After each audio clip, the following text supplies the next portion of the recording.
রাজনৈতিক অঙ্গনে আবারও সক্রিয় হওয়ার প্রস্তুতি নিচ্ছে আওয়ামী লীগ। সাম্প্রতিক সময়ে দলটির বিভিন্ন পর্যায়ের নেতারা সংগঠনকে গোছাতে এবং মাঠ পর্যায়ে যোগাযোগ জোরদার করতে কাজ শুরু করেছেন। একটার পর একটা আদালত কক্ষে উচ্চারিত হচ্ছে একটি শব্দ, জামিন মঞ্জুর। বরিশালে সাবেক এমপি জেবুন্নেসা আফরোজ, জেলা সাধারণ সম্পাদক তালুকদার ইউনুস জামিন পান। নারায়ণগঞ্জে সাবেক মেয়র সেলিনা হায়াত আইভি আইনি প্রক্রিয়ায় স্বস্তি পাচ্ছেন। 26শে মার্চকে কেন্দ্র করে ভয়ঙ্কর পরিকল্পনায় মাঠে নামছে আওয়ামী লীগ। ওদিকে জামিনে একে একে বের হচ্ছে সকল নেতাকর্মী। অবশেষে মিলে যাচ্ছে হাসিনার ভবিষ্যৎবাণী। মার্চ মাস কেন্দ্র করে 3টা দিনকে কেন্দ্র করে আওয়ামী লীগের টার্গেট রয়েছে, এরকম একটা ধারণা আমরা তাদের বিভিন্ন কথাবার্তায় খুঁজে পাচ্ছি। কিন্তু আওয়ামী লীগ কি ভাবছে যে 26শে মার্চের আগে তাদের উপরে যে কার্যক্রম নিষেধাজ্ঞা রয়েছে সেই নিষেধাজ্ঞা উঠে যাবে? আর 26শে মার্চকে যদি টার্গেট করে তারা, আরো 2টা দিনকে যদি টার্গেট করে, যদি সত্যি তারা শোডাউন করতে চায়, তাহলে সরকারের ভূমিকাই বা কি হবে? যে দলটিকে আপনি ভেবেছিলেন রাজনৈতিক মানচিত্র থেকে প্রায় মুছে গেছে, সেই দলের কার্যালয় একে একে খুলছে। 1টা, 10টা, 50টা, এখন পর্যন্ত 72টি কার্যালয়। আর জেলখানা থেকে বের হচ্ছেন একের পর এক নেতা। এটা কি বিচারিক স্বাভাবিকতা, নাকি বাংলাদেশের রাজনীতিতে নীরব এক রিভার্স গিয়ার? এবার স্বাধীনতা দিবসকে ঘিরে রাজনৈতিক অঙ্গনে জমেছে টান টান উত্তেজনা। রাজনৈতিক কর্মকাণ্ড নিষিদ্ধ দল আওয়ামী লীগ নাকি দিনটিকে কেন্দ্র করে তারা তাদের সাংগঠনিক উপস্থিতি জানান দেওয়ার পরিকল্পনা নিয়েছে। যদিও আইন শৃঙ্খলা বাহিনী স্পষ্ট বার্তা দিয়েছে, নিষিদ্ধ দলে প্রকাশ্য কার্যক্রমের কোনো সুযোগ নেই। তাহলে কি ঘটতে যাচ্ছে 26শে মার্চ? আসসালামু আলাইকুম প্রিয় দর্শক, নতুন একটা ভিডিওতে সবাইকে স্বাগতম। তো ইতিমধ্যে আপনারা অনেকগুলো ভিডিওর অংশবিশেষ দেখেছেন। তো দেখে নিশ্চয়ই বুঝতে পেরেছেন যে ভিডিওটা আসলে কতটা গুরুত্বপূর্ণ এবং আকর্ষণীয় হতে চলেছে। তো চলুন কথা না বাড়িয়ে সম্পূর্ণ ভিডিওটা দেখে আসি। দেখার আগে বলবো, যারা আমাদের চ্যানেলটি এখনও পর্যন্ত সাবস্ক্রাইব করেননি দয়া করে সাবস্ক্রাইব করে দিন। যারা ইতিমধ্যেই সাবস্ক্রাইব করে দিয়েছেন তাদের অসংখ্য ধন্যবাদ। তো প্রিয় দর্শক, চলুন কথা না বাড়িয়ে সম্পূর্ণ ভিডিওটা একটি লাইক দিয়ে দেখে আসি। চতুর্দিকে অনেক দুঃখের খবর। ইরান আমেরিকা যুদ্ধ চলছে, পাকিস্তান আফগানিস্তান যুদ্ধ চলছে, ইরান আমেরিকা যুদ্ধে সংযুক্ত আরব আমিরাতে ইরানের হামলায় বাংলাদেশি একজন নিহত হয়েছে, বহু আহত হয়েছে। এরকম খারাপ খবরের মাঝে একটা মজার খবর নিয়ে আপনাদের সঙ্গে আলোচনা করি কিংবা শেয়ার করি। সেই মজার ঘটনাটা ঘটেছে বরিশালে।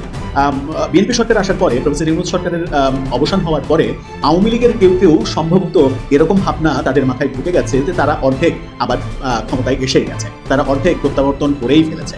এই যে ভাবনা, এই ভাবনা যখন আমরা দেখছি এবং এই ভাবনার বাস্তবায়ন যখন দেখছি, তখন একটু হাসি পাচ্ছে, তখন তাদের জন্য একটু শঙ্কা হচ্ছে, তখন একটু মজা লাগছে, তখন আবার এরকমও মনে হচ্ছে যে আওয়ামী লীগের লোকজন এরকম বোকামি কেন করছে। তারা কি সত্যিই ভাবছে যে বিএনপি সরকার আসা মানে তাদের রাজত্ব কায়েম হওয়া? তাদের শাসনামলে, আওয়ামী লীগের শাসনামলে 15.5 বছরে বিএনপির যে আকাল ছিল, সেই আকাল কি বিএনপি ভুলে যাবে? আওয়ামী লীগের কি ভাবনা যে বিএনপি ক্ষমতায় এসে প্রফেসর ইউনূস যেরকমভাবে টর্চার করেছিল, সেই টর্চারের একেবারে রিভার্স টোনে বিএনপি চলে যাবে, আওয়ামী লীগের লোকজনকে সাদরে গ্রহণ করবে, তারপরে আওয়ামী লীগ আন্দোলন করে বিএনপি সরকারকে হটিয়ে দেবে, এরকম একটা প্রেক্ষাপট বিএনপি তৈরি করবে? এই ভাবনা কি আওয়ামী লীগের কোনো নেতাকর্মীর মাথার মধ্যে গিজগিজ করছে? বরিশালে যে ঘটনাটা ঘটেছে, একজন ইউপি চেয়ারম্যান সাবেক, তাকে কেন্দ্র করে তিনি প্রকাশ্যে নাকি শোডাউন করছেন। যদিও গণমাধ্যমে একটু অতিরঞ্জিত খবর দেওয়া হচ্ছে, কিন্তু প্রকাশ্যে যে ঘটনাগুলো তিনি ঘটিয়েছেন বলে গণমাধ্যম বলছে, সেই কারণে মানে ব্যাপারটা এরকম। যদি কাছের মানুষ হতো তাহলে এরকম ভাবেই বলতাম হয়তো যে ধীরে কমরেড ধীরে, মানে এখনো অনেক কিছু দেখার বাকি রয়েছে, এখনই অতি উল্লাসে মাতলে পরিণাম হবে ভয়াবহ। চলুন একটু বরিশালে যাই। বরিশালে কি ঘটলো, কি ঘটালেন একজন আওয়ামী লীগ নেতা? গণমাধ্যমই বা একটু অতিরঞ্জিত ভাষায় কি বলার চেষ্টা করছে? গণমাধ্যমের কাজই তো, বাংলাদেশের গণমাধ্যমের কাজই তো সমসাময়িক সরকারকে খুশি করা। সেই ধারাবাহিকতা অক্ষুণ্ণ রয়েছে, সেই আলোচনাই করবো এই ভিডিওতে। থাকবেন পলিটিক্স টিভির। বরিশালে বেশ মজার একটা ঘটনা ঘটেছে। একজন ইউপি চেয়ারম্যান প্রকাশ্যে অনেক কথা বলছেন, তিনি তার প্রকাশ ঘটাচ্ছেন তিনি কোন নেতার অধীনে কাজ করেন, কার কথায় কাজ করছেন, নেতাকর্মীদের ওপেন বলছেন এটা করতে হবে, ওটা করতে হবে। এই ঘটনাগুলোর ভিডিও সামাজিক যোগাযোগ মাধ্যমে ছড়িয়ে পড়েছে, চাঞ্চল্যের সৃষ্টি হয়েছে এবং ওটাকে টনিক ভেবে গণমাধ্যমও বেশ মজাদার ঘটনা উপস্থাপন করছে তাদের সংবাদ হিসেবে। সম্প্রতি ঘটে যাওয়া এই ঘটনার ব্যাপারে আরটিভির শিরোনামটা দেখে নিন। আরটিভি বলছে, বরিশালে আওয়ামী লীগ নেতার মহড়া, এলাকা জুড়ে আতঙ্ক। সেখানে বলা হচ্ছে, দীর্ঘ 1.5 বছরের আত্মগোপনে থাকার পরে বরিশাল নগরীর কাশিমপুরে প্রকাশ্যে মহড়া দিয়েছেন আওয়ামী লীগ নেতা ও সাবেক ইউপি চেয়ারম্যান লিটন মোল্লা। এতে এলাকা জুড়ে আতঙ্ক সৃষ্টি হয়েছে। গণমাধ্যম এটাকে আতঙ্ক বলছে। যদিও খবর পড়ে আমার কাছে আতঙ্কের কিছু মনে হয়নি, আমার কাছে মনে হয়েছে এই আওয়ামী লীগ নেতার বোকামির ব্যাপারটা।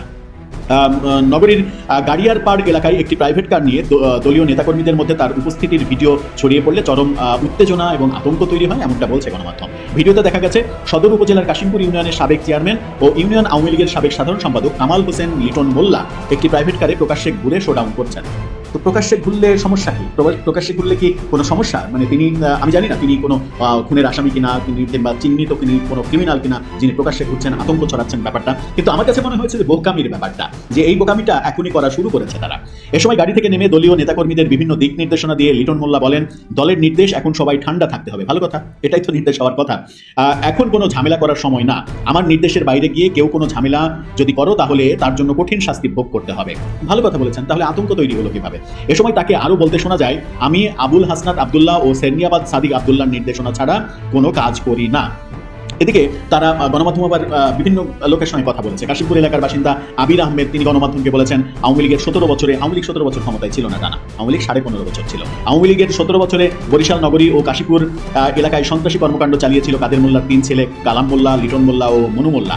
এমনকি এলাকায় মাদক সিন্ডিকেটের এই পরিবারটি সদস্য গত 1.5 বছর পালিয়ে থাকার পর শুক্রবার প্রকাশ্যে আসেন লিটন মোল্লা। একাধিক মামলার আসামি লিটনকে কেন গ্রেপ্তার করা হয়নি এ নিয়ে প্রশ্ন। তিনি যদি মামলার আসামি হন, তিনি যদি হত্যাকাণ্ড ঘটিয়ে থাকেন, অপরাধী হন, তাহলে গ্রেপ্তার করার প্রসঙ্গ আসতে পারে। কিন্তু এই যে এলাকায় আসলো, গাড়ি থেকে নামলো, গাড়ি থেকে নামাটা যদি তার কারো কাছে দৃষ্টিকটু হয়, তিনি তার নেতাকর্মীদের কি বললেন সেই ভিডিও ছড়িয়ে পড়লো, এটাকে আতঙ্ক হিসেবে দেখার কারণ গণমাধ্যমের উপস্থাপনের কারণ আমার অন্তত বোধগম্য নয়। হয়তো তারা ওই যে তুষ্ট করা, আগেরটাকে মানে যাচ্ছে তাই ভাবে উপস্থাপন করে বর্তমানকে তুষ্ট করার যে নীতি গণমাধ্যমে, এই আরটিভি আমরা দেখেছি আওয়ামী লীগের আমলে। আরটিভি কার?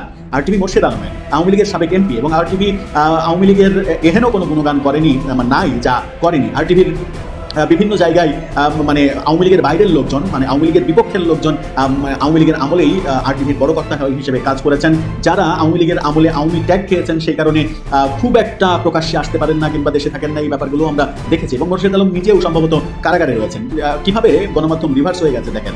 গণমাধ্যম যেভাবে উপস্থাপন করছে সেটার সঙ্গে আমি একমত নই, কিন্তু আমার কথা রয়েছে। কথা হচ্ছে যে এই যে ভদ্রলোক, এই যে সাবেক ইউপি চেয়ারম্যান, তিনি প্রকাশ্যে এসে এই যে শোডাউন করছেন, তিনি কি ভাবছেন যে আওয়ামী লীগ মানে ফিরে এসেছে কিংবা বিএনপির জেতার সঙ্গে সঙ্গে আওয়ামী লীগের কামব্যাক করার পরিস্থিতি তৈরি হয়ে গেছে? এত মানে ওই গ্রামে একটা প্রবাদ আছে যে এত লালি আছেন না, মানে ওই প্রবাদে ব্যাপারটা এরকম যে মানে এত সহজ না, ব্যাপারটা এত সহজ না। কারণ বিএনপি ভোটের সময় তার ভোটের রাজনীতি করেছে, কৌশলের রাজনীতি করেছে। 15.5 বছরে আওয়ামী লীগের সময় বিএনপি যেভাবে নিষ্পেষিত হয়েছে, সেই ব্যাপারগুলো বিএনপি ভুলে যাবে। রাতারাতি একটা ইনক্লুসিভ রাজনীতি করবে, সবাইকে নিয়ে একসাথে উঠাবাসা করবে, এই ভাবনা যদি আওয়ামী লীগের কোনো নেতার এখনই বিএনপি ক্ষমতায় আসার সাথে সাথে এখনই যদি মাথার মধ্যে গিজগিজ করে, তাহলে আমার মনে হয় তিনি ভুলের রাজ্যে বাস করছেন। দর্শক, আপনার ভাবনা কি? আপনার ভাবনা এ ব্যাপারে জানিয়ে তিনি বুদ্ধিমানের কাজ করলেন নাকি নির্বুদ্ধিতার কাজ করলেন, এই ভাবনা জানিয়ে লিখতে পারেন আমাদের কমেন্টস। আসসালামু আলাইকুম প্রিয় দর্শক, ইরানের উপরে যুক্তরাষ্ট্র এবং ইসরায়েলের যৌথ হামলা এবং তার পরবর্তীতে যেই নানান ধরনের ভয়ঙ্কর সব ঘটনা, সেই সবকে নিয়ে যখন সারা বিশ্ব একটা আতঙ্কের মধ্যে রয়েছে, হতাশায় রয়েছে, শোকের মধ্যে রয়েছে, তখন সেই মুহূর্তে আমাদের সরকারের পক্ষ থেকে একটি বিবৃতি দেওয়া হয়েছে। যেই বিবৃতি নতুন করে অনেকের মধ্যে এই প্রশ্ন জাগাচ্ছে যে বিএনপি কি সত্যি সত্যি যুক্তরাষ্ট্রের সঙ্গে কোনো ধরনের বিশেষ চুক্তির মাধ্যমে ক্ষমতায় এসেছে, নাকি ক্ষমতায় টিকে থাকতে যুক্তরাষ্ট্রের দাসত্ব করা ছাড়া এই মুহূর্তে আর কোনো উপায় নেই। অথবা কেউ কেউ বলছেন যে বিশেষ কারো চাপেই কি, বিশেষ কোনো শক্তির চাপে পড়েই কি বাংলাদেশ এই ধরনের বিবৃতি দিল। কি ধরনের বিবৃতি দিয়েছে তাও হয়তো আপনারা এর মধ্যে জেনেছেন। বিষয়টি হচ্ছে যে কংগ্রেসের অনুমোদন ছাড়াই ইরানের উপরে যুক্তরাষ্ট্র হামলে পড়লো, তারা সামরিক অভিযান শুরু করলো। এই বিষয়টি যুক্তরাষ্ট্রের যে বর্তমান প্রেসিডেন্ট ডোনাল্ড ট্রাম্প তার নিজের একক ক্ষমতায় করতে পারেন না। এই ধরনের সামরিক অভিযান চালাতে গেলে অবশ্যই কংগ্রেসের অনুমোদন নিতে হয়। যেহেতু তিনি কংগ্রেসের অনুমোদন নেননি, সেই জায়গা থেকে এখন সেই দেশেই আইনি বিতর্ক শুরু হয়েছে এর মধ্যে, এবং যুক্তরাষ্ট্র অভ্যন্তরেই এই অভিযানের বিরুদ্ধে যথেষ্ট জনমত গড়ে উঠতে শুরু করেছে। এই যখন অবস্থা, এবং শুরুতেই বলছিলাম সারা বিশ্বে নিন্দার ঝড় বইছে, তখন আমাদের সরকারের পররাষ্ট্র মন্ত্রণালয় যে বিবৃতি দিল, সেই বিবৃতিতে প্রকারান্তরে মনে হলো যে এই হামলার জন্য ইরান দায়ী। কেন? যেহেতু যুক্তরাষ্ট্র এবং ইরানের যৌথ হামলার পরে ইরানের অস্তিত্বই এখন সংকটের মুখে, সেই জায়গা থেকে ইরান মধ্যপ্রাচ্যের বেশ কিছু রাষ্ট্রে যেখানে যুক্তরাষ্ট্রের বিমান ঘাঁটি রয়েছে, সামরিক ঘাঁটি রয়েছে, সেই সব স্থাপনাগুলোকে লক্ষ্য করে তারা ক্ষেপণাস্ত্র হামলা চালিয়েছে। সেই জায়গা থেকে আমাদের পররাষ্ট্র মন্ত্রণালয়ের যে বিবৃতি, সেটি বরং আমাদের সংবিধান বিরোধী একটা স্টেটমেন্টের পর্যায়ে পৌঁছেছে বলে অনেকেই মন্তব্য করছেন। সংবিধান বিরোধী কোন জায়গা থেকে সেটি আমি আসছি। বিষয় হচ্ছে যে বিবৃতিতে কি বলা হয়েছে, যদি সবার সুবিধার্থে একটু বলি আপনাদের সামনে। বিবৃতিতে বলা হচ্ছে যে ইরানের উপর Bangladesh, Bahrain, Iraq, Jordan, Kuwait, Qatar, সৌদি আরব ও সংযুক্ত আরব আমিরাত সহ এই অঞ্চলের কিছু দেশের সার্বভৌমত্ব লঙ্ঘনের নিন্দাও জানায় বাংলাদেশ। বাংলাদেশ আশা করে যে যত তাড়াতাড়ি সম্ভব শান্তি বিরাজ করবে, যত তাড়াতাড়ি সম্ভব এই অঞ্চলের শান্তি, নিরাপত্তা, স্থিতিশীলতা পুনরুদ্ধার করা হবে। এবং বলা হচ্ছে যে ইরানের উপরে হামলার পরিপ্রেক্ষিতে সেই দেশে অবস্থানরত আমাদের বাংলাদেশে যারা অবস্থান করছেন তাদের নিরাপত্তা নিয়ে বাংলাদেশ সরকার গভীরভাবে উদ্বিগ্ন এবং বাংলাদেশ সরকার সতর্ক করে দিয়ে বলছে যে অব্যাহত শত্রুতা কেবল আঞ্চলিক শান্তি, স্থিতিশীলতা এবং বেসামরিক জনগণের কল্যাণকে বিপন্ন করবে। মানে বিষয়টা কি দাঁড়ালো? ইরানের সর্বোচ্চ নেতা আয়াতুল্লাহ আল খামেনি সহ তার মেয়ে, জামাতা, নাতি, সে দেশের গোয়েন্দা সংস্থার বিভিন্ন পর্যায়ের প্রধানেরা, প্রতিরক্ষা মন্ত্রী সহ প্রায় 41 জন মানুষ নিহত হলেন। আয়াতুল্লাহ আল খামেনির মৃত্যুতেও শোক জানাতে পারল না, শোক জানিয়ে একটা লাইন এই বিবৃতিতে উল্লেখ করা হলো না। এবং যেই রাষ্ট্রগুলোর বিমান ঘাঁটি বা সামরিক ঘাঁটি লক্ষ্য করে ইরান হামলা চালালো সেই রাষ্ট্রগুলোর কথা বলা হলো যে সার্বভৌমত্ব বিপন্ন হচ্ছে, অর্থাৎ প্রকান্তরে ইরানকে আদালতে কাঠগড়ায় দাঁড় করানো হলো, দোষী সাব্যস্ত করা হলো বাংলাদেশের পররাষ্ট্র মন্ত্রণালয়ের বিবৃতির মাধ্যমে। আর যেখানে যুক্তরাষ্ট্র এবং ইসরায়েল সরাসরি হামলা চালালো কোনো ধরনের উস্কানি ছাড়াই, সেই বিষয়েও যুক্তরাষ্ট্র বা ইসরায়েলের নামটি উল্লেখ করা হলো না। বলছিলাম সংবিধান পরিপন্থী একটা বিবৃতি। কেন? আমাদের সংবিধানে স্পষ্ট করে বলা হয়েছে যে বাংলাদেশ বিশ্বের যে কোনো আগ্রাসন বিরোধী অবস্থানে তার নিজের অবস্থান বজায় রাখবে এবং আন্তর্জাতিক বিরোধ শান্তিপূর্ণভাবে সমাধানের পক্ষে থাকবে। একই সাথে কেউ যদি অবৈধভাবে বল প্রয়োগ করে তার বিরুদ্ধেও বাংলাদেশের অবস্থান নেওয়া উচিত। এই হচ্ছে সংবিধানে স্ট্রেট বলা রয়েছে। এবং আমাদের সংবিধান তো সবসময় এটাই পাণ্ডিত করে যে আমরা সবসময় নিপীড়িতের পক্ষে থাকবো। সেখানে ইরানে যুক্তরাষ্ট্র ইসরায়েলের হামলাকে কেন্দ্র করে আমাদের পররাষ্ট্র মন্ত্রণালয় যে বিবৃতি দিল তাতে স্পষ্ট আমরা নিপীড়িতের পক্ষে নয়, আমরা বল প্রয়োগকারীর পক্ষে। এটি নিঃসন্দেহে আমাদের নৈতিকতার জায়গা থেকে, আমাদের পররাষ্ট্রনীতির জায়গা থেকে আমাদের মাথা হেট করে দেয়। এখন প্রশ্ন হচ্ছে কেন আমাদের সরকার এমন একটি বিবৃতি দিতে গেল? যেটুকু জানা গেছে যে শনিবার রাতে যখন যুক্তরাষ্ট্র বা ইসরায়েল ইরানের উপর হামলা চালায় তখনই জরুরি সভা করেন আমাদের পররাষ্ট্রমন্ত্রী খলিলুর রহমান, পররাষ্ট্র মন্ত্রণালয়ের বেশ কিছু শীর্ষ কর্মকর্তাদের সমন্বয়ে। রোববার সকালে আমাদের প্রধানমন্ত্রী তারেক রহমানের সঙ্গে তিনি বৈঠক করেন এবং তারেক রহমানের সঙ্গে পররাষ্ট্র বিষয়ক উপদেষ্টা, প্রধানমন্ত্রী পররাষ্ট্র বিষয়ক উপদেষ্টা মিস্টার হুমায়ুন কবির তিনিও বৈঠক করেন। এদিকে আবার ঢাকার সৌদি আরব, কাতার, কুয়েত এবং সংযুক্ত আরব আমিরাতের দূতাবাসের প্রতিনিধির সঙ্গেও পররাষ্ট্র মন্ত্রণালয়ের সচিব অর্থাৎ পররাষ্ট্র সচিব বৈঠক করেন। এটি ঠিক আছে যে সেখানে অবস্থান আমাদের বাংলাদেশের কি অবস্থা আছেন বা তাদের নিরাপত্তা নিয়ে খোঁজখবর নিতে হবে, কিন্তু সব মিলিয়ে যে দৌড়ঝাঁপ, তাতে মনে হচ্ছে যে এই সব দৌড়ঝাঁপ শেষে যে বিবৃতিটি দেওয়া হয়েছে বেশ হিসাব নিকাশ করে দেওয়া হয়েছে যে কিভাবে দিলে যুক্তরাষ্ট্রের আনুকূল্য পাওয়া যাবে। আচ্ছা, যুক্তরাষ্ট্রের কথা যদিও আমরা ধরি যে যুক্তরাষ্ট্র আসলে কি ক্ষুব্ধ হতো ইরানের সর্বোচ্চ নেতার মৃত্যুতে একটা শোক বার্তা দিলে? যুক্তরাষ্ট্র কি এত ইনম্যাচিউর? অথবা যুক্তরাষ্ট্র ইসরায়েল যে হামলা চালিয়েছে সরাসরি তার বিরুদ্ধে কথা বললেও কি যুক্তরাষ্ট্র তার ক্ষিপ্রতা প্রকাশ করতো? সারা বিশ্ব যখন এটি নিন্দা জানাচ্ছে তখন আমরা বাংলাদেশ কি বললো তাই যুক্তরাষ্ট্র করে থাকতো? এবং এগুলো তো কূটনৈতিক ভাষা, অর্থাৎ দুর্বলতা আমাদের মনেই, সব ধরনের ভয় ভীতি আমরাই সঞ্চয় করে রেখেছি। যুক্তরাষ্ট্রকে যে কোনো মূল্যে খুশি রাখতে হবে। কি কেউ বলছেন চাপে পড়ে এই ধরনের বিবৃতি দেওয়া হয়েছে? কে চাপ দিতে যাবে এই সময়? আর এই ধরনের বিবৃতি আর কোথায় দেওয়া হয়েছে আমরা জানি না। এবং শুরুতে এই জন্য বলছিলাম যে এত বড় একটা ঘটনায় যদি আমাদের সংবিধান সম্মতভাবে কোনো ধরনের স্টেটমেন্ট আমাদের পররাষ্ট্রনীতির জায়গা থেকে দিতে না পারি, তাহলে যে প্রশ্নগুলো উঠছে যে যুক্তরাষ্ট্রের সঙ্গেই বিশেষ কোনো চুক্তির মাধ্যমে বিএনপি ক্ষমতা এসেছে কিনা, অথবা ক্ষমতায় টিকে থাকতে যুক্তরাষ্ট্রকে খুশি রেখেই বিএনপি পথ চলতে চায় কিনা, অথবা যে পররাষ্ট্র মন্ত্রী আমাদের খলিলুর রহমান তাকে নিয়ে যে বিতর্ক রয়েছে যে তিনি যুক্তরাষ্ট্রের চাপেই তিনি তার জায়গাটি দখল করে নিতে পেরেছেন পররাষ্ট্র মন্ত্রণালয়, তিনি তার কারসাজির মাধ্যমে এই ধরনের কোনো বিবৃতি দেওয়াতে সক্ষম হয়েছেন কিনা। এর যেটাই হোক কোনোটাই আমাদের জন্য সুখকর নয়। ভালো থাকুন সবাই, আল্লাহ হাফিজ। যারা সচেতন যে কোনো ধর্মের আপনারা হতে পারেন, একটা প্রশ্ন করতে চাই, মধ্যপ্রাচ্যে পশ্চিমাদের সব থেকে বড় দালাল কারা? সব থেকে বেশি পশ্চিমাদের পারপাস সার্ভ করে কারা? পশ্চিমাদের এজেন্ডা কারা বাস্তবায়ন করে?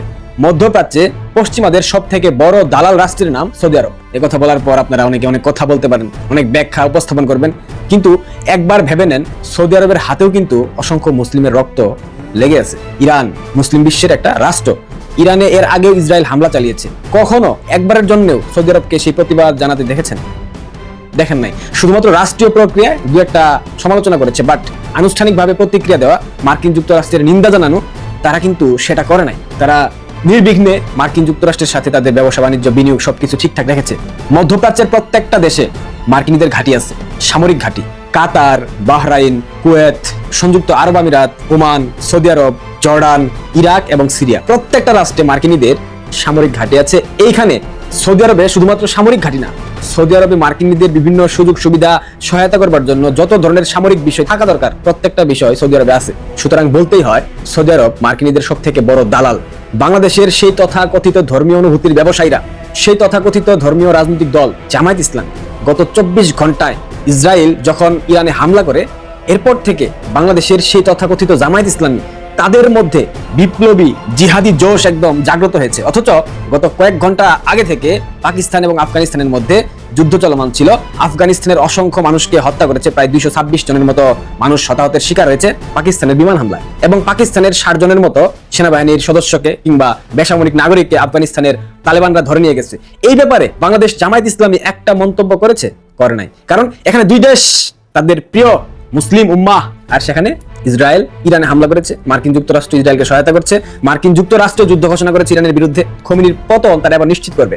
মধ্যপ্রাচ্যের প্রত্যেকটা মুসলিম দেশে যখন ইরান হামলা করতেছে, তখন এই বাঙ্গু মোমেনদের চেতনার দণ্ড জাগ্রত হচ্ছে না। যখন ইসরায়েল ইরানে হামলা করতেছে, তখন বাঙ্গু মোমেনদের চেতনার দণ্ড জাগ্রত হচ্ছে। ভালো কথা, যদি ইসলামের অনুভূতি এদের মধ্যে কাজ করে, তাহলে কেন আফগানিস্তান এবং পাকিস্তানের যুদ্ধে এরা কোনো সমালোচনা করলো না? ইনকিলাব মঞ্চ, প্রিয় হাদি ভাইয়ের ইনকিলাব মঞ্চ, ইনকিলাব মঞ্চের ব্যানারে ইসরায়েলের হামলার বিরুদ্ধে তারা প্রতিবাদ জানিয়ে একটা বিক্ষোভ মিছিল করেছে, অসংখ্য জুলাই সন্ত্রাসী বক্তব্য দিয়েছে। কিন্তু আফগানিস্তান পাকিস্তানের বেলায় তারা সম্পূর্ণ নিশ্চুপ। এই হচ্ছে বাঙ্গুদের মুসলিমি জোশ, ইমানি জোশ, এই হচ্ছে বাঙ্গুদের খেলাফতের জোশ। এটাই, এরা নামে শুধুমাত্র মুসলিম, ইসলামের সেই তথাকথিত সেন্টিমেন্ট ব্যবহার করে প্রতিনিয়ত বাংলাদেশের মানুষের উপর এই ধর্মীয় অনুভূতি চাপিয়ে দেওয়ার চেষ্টা করছে, বাংলাদেশের মানুষের উপর বিভ্রান্তিমূলক বিভিন্ন বিষয় চাপিয়ে দেওয়ার চেষ্টা করছে। এটাই মূলত তাদের একমাত্র লক্ষ্য এবং উদ্দেশ্য। এইসব কথা বলার পর আমাকে নাস্তিক ট্যাগ দেবে, আমি জানি। কে নাস্তিক আর কে নাস্তিক না সেটা তো সৃষ্টিকর্তা বিচার করবে, আপনারা বিচার করার মতো কেউ না। আয়াতুল্লাহ খোমেনি স্বৈর শাসক, খেলাফতি শাসক, জিহাদি শাসক, যেভাবে তাকে ব্যাখ্যা করেন না কেন, আয়াতুল্লাহ খোমেনি তার হাতে কত শত ইরানি মুসলিমের রক্ত লেগে আছে আপনারা জানেন। কিছুদিন পূর্বে, আমি আগের সব কথা বাদ দিলাম, 30,000 ইরানের সাধারণ বেসামরিক নাগরিককে হত্যা করেছে শুধুমাত্র তাদের অধিকার আদায়ের দাবিতে তারা রাস্তায় নেমেছিল। তখন এই তথাকথিত বাঙ্গুদের মুখ থেকে কোনো প্রকার শব্দ বের হয় নাই। তখন এই তথাকথিত মুসলিম উম্মার পক্ষ থেকে কেউ প্রতিবাদ জানায় নাই, কোনো ধরনের কথা বলে নাই। এখন যখন আয়াতুল্লাহ খোমেনির বিরুদ্ধে মার্কিন যুক্তরাষ্ট্র এবং ইসরায়েল একত্রিত হয়ে হামলা চালাচ্ছে, তখন তাদের মধ্যে কি সেই মায়া কান্না? ইরানের সাধারণ মুসলিম তারা কি মানুষ না? ইরানের 30 লক্ষ মানুষকে খোমেনি হত্যা করলো শুধুমাত্র ক্ষমতাকে আঁকড়ে রাখার জন্য। তখন আপনাদের সেই মায়া কান্না কোথায় ছিল? বাংলাদেশে রেজিম চেঞ্জ করলে মার্কিন যুক্তরাষ্ট্র হয় প্রিয় বন্ধু। সেই রেজিম চেঞ্জের পরের যে চেতনা, জুলাই চেতনা, সেই জুলাই চেতনাকে আপনারা ধন্যবাদ দেন। ধন্য ধন্য বলি জুলাই চেতনারে। আর এখন রেজিম চেঞ্জ যখন ইরানে হচ্ছে, তখন পশ্চিমা সাম্রাজ্যবাদী শক্তি খারাপ, মার্কিন যুক্তরাষ্ট্র খারাপ, নিজের দেশের আকাশ ভরা তারা, আর আপনারা অন্যের দেশে রেজিম চেঞ্জ হচ্ছে তখন সেটা নিয়ে মায়া কান্নায় ফেটে পড়ছেন। কেন ডাবল স্ট্যান্ডার্ড? বাংলাদেশে কি মুসলিমকে হত্যা করা হয় নাই? বাংলাদেশে যারা জুলাই সন্ত্রাসে লিপ্ত ছিল, যারা সাধারণ বেসামরিক নাগরিকদেরকে স্নাইপার দিয়ে হত্যা করেছে, তাদের অধিকাংশই তো ইসলাম ধর্মাবলম্বী ছিল। তখন আপনাদের চেতনা জাগ্রত হয় নাই?